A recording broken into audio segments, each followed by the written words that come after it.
Welcome to Kenton's videos. Enjoy the video. Start now by opening the built-in system tool for your OS. You can use Device Manager or System Information on Windows. On Mac OS, open About This Mac Then System Report.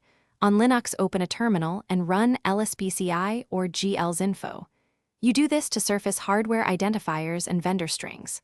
Once done, look for entries labeled Display, VGA, or Graphics so you have the exact device name and vendor, before moving to driver checks and detailed verification. Now examine the device details you just opened. Read the model name, vendor, and any device or PCI ID.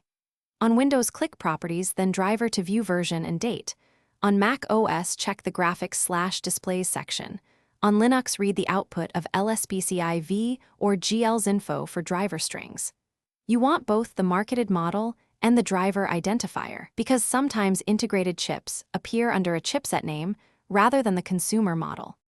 Finish by verifying with the GPU vendor utility or the vendor's support page using the model and device ID.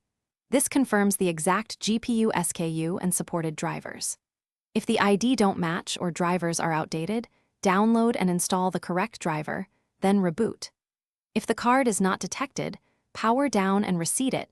Check BIOS settings for discrete graphics, and temporarily disable Secure Boot if driver signing blocks detection. One troubleshooting tip: swap to onboard graphic. Thanks for watching. Consider subscribing if we helped you.